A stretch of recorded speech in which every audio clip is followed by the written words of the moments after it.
Saudara pimpinan Pondok Pesantren Al Zaitun memenuhi panggilan Bareskrim Polri Selasa siang. Panji Gumilang datang didampingi sejumlah pengacaranya.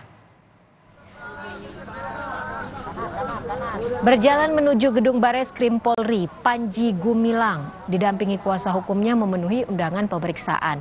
Hari ini Panji Gumilang akan diperiksa sebagai saksi kasus dugaan penistaan agama. Panji datang sekitar pukul 13 waktu Indonesia Barat sesuai dengan undangan Bareskrim Polri.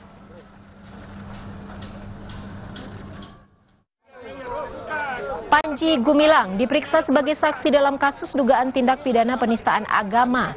Dalam penyidikan kasus ini, penyidik Bareskrim Polri sudah memeriksa 38 saksi dan 16 ahli seperti ahli pidana, sosiolog, dan ahli agama.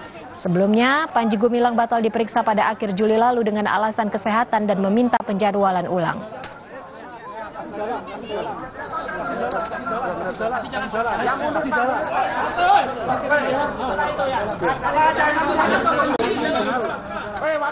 Selengkapnya sudah ada jurnalis Kompas TV Tifal Solesa di Mabes Polri. Tifal, Panji Gumilang memenuhi undangan Bareskrim hari ini. Diperiksa terkait apa saja?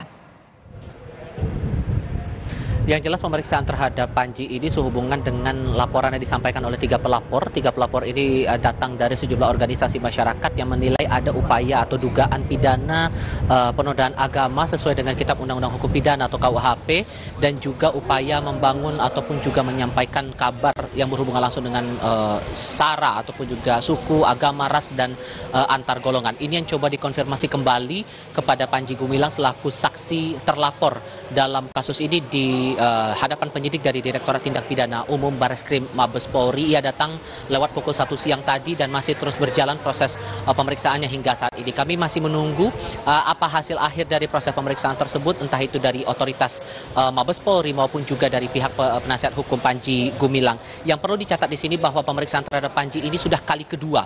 Pertama kali ia diperiksa pada tanggal 3 Juli tahun 2023 lalu dengan posisi juga masih sebagai saksi saat itu.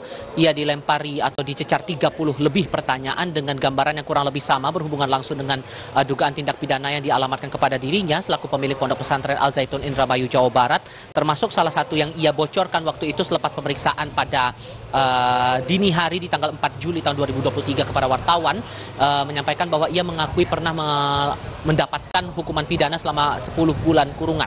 Ini juga yang disampaikan oleh Panji secara langsung selepas pemeriksaan kala itu. Apakah kemudian ada fakta-fakta baru? Apakah kemudian ada juga bukti-bukti lain yang menguatkan posisi kasus yang sudah masuk dalam tahap penyidikan ini terhadap Panji Gumilang? Ini yang menarik untuk kita cermati bersama.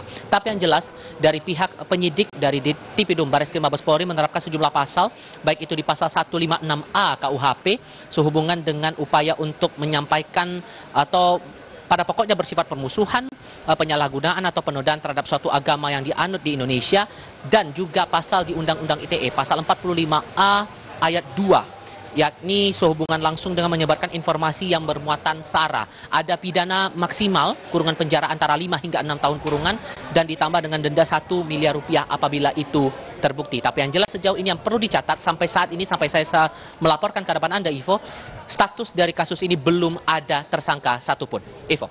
Baik, terima kasih. Jurnalis Kompas TV Tifal Solesa melaporkan langsung dari Bareskrim Polri terkait pemeriksaan Panji Gumilang sebagai saksi.